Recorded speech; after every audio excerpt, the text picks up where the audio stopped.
favorável, no ambiente em que as pessoas eram tiradas, tinham rompido a sua relação familiar, tinham rompido a sua relação com o seu lugar de nascimento, tinham rompido, perdiam tudo. Então, no novo ambiente, essas pessoas foram obrigadas a fazer o quê? Foram obrigadas a se recriar. Recriar socialmente, muitas vezes recriar-se individualmente, né?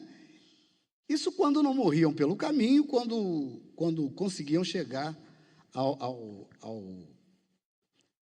destino americano, né? Brasil, Cuba, Haiti, sul dos Estados Unidos, quer dizer, em todas essas localidades, nesses territórios, o que aconteceu? Desenvolveram-se culturas de base africana extremamente importantes dentro de todo o contexto universal. Que nasceu da carência absoluta. Você está absolutamente carente, você tem que se reinventar, você tem que criar alguma coisa em cima dessa falta. Essa segunda unidade do livro estuda essa parte, a chamada herança africana, esquadrinha os grupos étnicos que vieram para o Brasil, porque não toda a África deu escravos para o Brasil, mas grande parte da África deu escravos para o Brasil, cujo embarque africano se deu em locais específicos. E desses locais se pode estabelecer a origem étnica desses africanos nas Américas, não só pelos locais, também pelo que esses africanos deixaram, pela contribuição que trouxeram para as Américas, não só para o Brasil, como para Cuba, como para o Haiti, como para os Estados Unidos, como para o Caribe como um todo e para o sul dos Estados Unidos principalmente. Então aqui a gente estuda a vida do escravizado no Brasil, a cultura africana no Brasil, a importância dos ciclos econômicos no estudo da africanidade brasileira. Disse para mim um professor, há algum tempo atrás, disse assim: meu filho, onde teve riqueza, teve escravo, onde teve escravo, teve riqueza. Então, o sinônimo a localização, né, o rastreamento que você faz da presença africana, é que onde teve alguma riqueza, onde se desenvolveu alguma atividade econômica no Brasil colonial e imperial, teve escravo, porque era o escravo que trabalhava. O trabalho no sentido mais estrito do termo, né, o trabalho corporal, isso era uma atividade escrava. Então, o Paraná teve riqueza, em algum momento da história econômica do Brasil, o Paraná teve importância econômica, então o Paraná teve a contribuição do braço escravo. Então a gente vai vendo isso aí. Na unidade 3 a gente fala dos quilombos, ontem e hoje, de Palmares às comunidades quilombolas remanescentes. Uma outra falácia, uma outra falsa afirmação em que a gente foi desde cedo acostumado a aceitar, é da passividade do escravo africano, né? No Brasil, há uma imagem do escravo sempre como coitadinho, como o sofredor resignado, o sofredor humilhado sem reagir, né? Mas a coisa não foi exatamente assim. Durante todo o momento em que a escravidão se manifestou, desde o início, sempre houve reação das mais variadas formas. Desde o suicídio, observem bem a lógica do suicídio. Eu estava revendo esses dias um filme chamado Amistade. Quem já viu sabe que é muito importante. Um filme do Spielberg, né? Então, uma superprodução. É a história de um levante de escravos. Os escravos iam sendo transportados da África para Cuba, isso já na metade do século XIX. Já a Inglaterra tinha decretado a proibição do tráfico no Atlântico. O navio ia para Cuba, os escravos se rebelaram e assumiram o comando, mataram lá os negreiros e resolveram voltar para a África. Só que não conseguiram voltar, foram bater nos Estados Unidos. Estavam em Cuba, então é pertinho, chegaram no sul dos Estados Unidos e lá o navio foi apreendido pelos ingleses, foi submetido a um julgamento e tal. A história do filme é basicamente essa.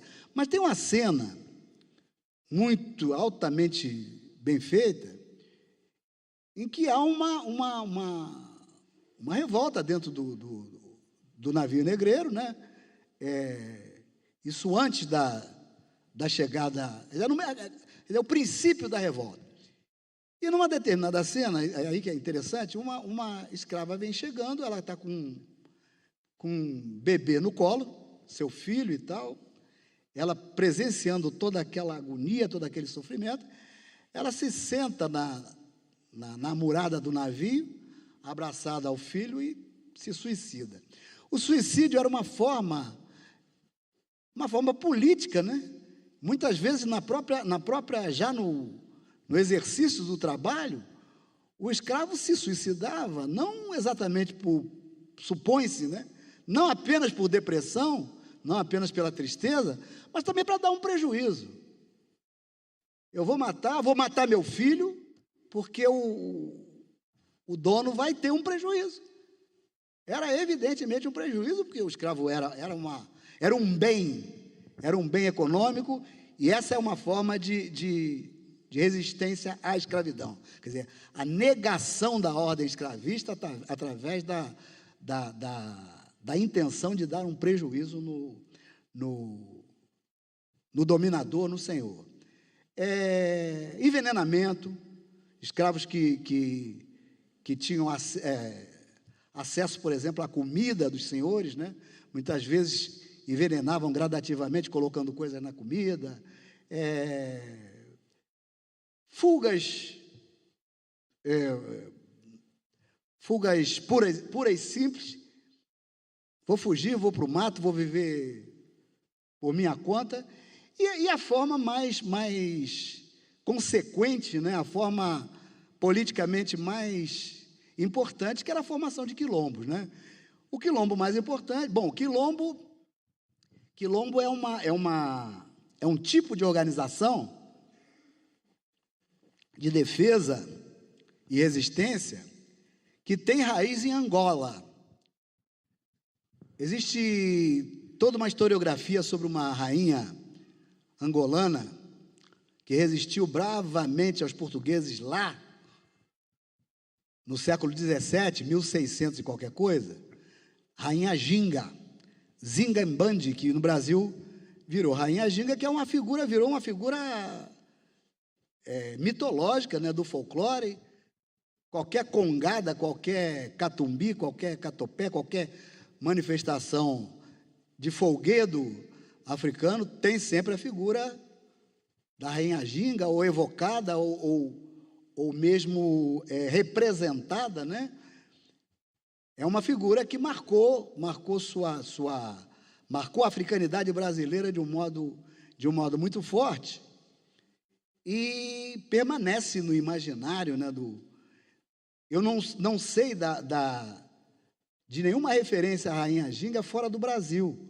Muita coisa que existe no Brasil em termos de africanidade, muita coisa mesmo, você encontra paralelo, encontra a mesma coisa em Cuba, encontra no Haiti, encontra às vezes na Jamaica, mas com relação à Rainha Ginga, mais explicitamente, eu não conheço nenhuma referência que não seja no Brasil. Isso se explica também pelo seguinte: o Brasil Portugal dominou Angola muito a partir do Brasil. Há um momento da história comum de Brasil, Angola e Portugal, em que os personagens são basicamente os mesmos. Voltando ao quilombo e mostrando que quilombo é uma palavra, é uma instituição que remonta lá à época da Rainha Ginga, é um tipo, eu tenho um dicionário de termos, nome de lugares e outras ocorrências, né? Situados na época da Rainha Ginga. E está lá, é um dicionário feito em Portugal, e está lá quilombo, a definição do que é um quilombo, acampamento militar, com a segunda acepção também de vila, e uma terceira acepção de mercado, quer dizer, tem acepção militar, antes de qualquer coisa, comercial, social, de residência, etc. e tal. Quilombo é uma palavra que vem lá de uma língua de Angola chamada quimbundo. Então, quando, por exemplo, o cineasta brasileiro, grande cineasta, Cacá Diegues, faz um filme, Quilombo, e chamou um especialista, até conhecido nosso, para dar aula de Iorubá. E há diálogos no filme, Gangazumba, Zumbi, Acotirene, Andalaquitus, botou essas pessoas falando Iorubá, quando é um equívoco daqueles sérios. Os Iorubás, como comunidade organizada, como povo maciçamente entrado no Brasil, só chegam aqui já quase no século XIX. Na época de Zumbi, muito certamente não havia iorubás no Brasil. A gente, então, aí falou na questão da língua, né? Falou na questão da língua, e a gente vai observar, eu acho que o grande argumento para se demonstrar que os quilombos tinham uma origem étnica bastante localizada, é a gente observar o seguinte: em todas essas comunidades remanescentes de quilombos, que foram estudadas a partir da década de 80, 70 para 80, em que se levantaram vocabulários, quer dizer, vocabulários residuais, né? Resíduos de línguas africanas no falar dessas comunidades, como, por exemplo, Cafundó, interior de São Paulo, antes do Cafundó, a região de Diamantina, lá São João da Chapada, isso na década de 40, 50 já tinha sido levantada.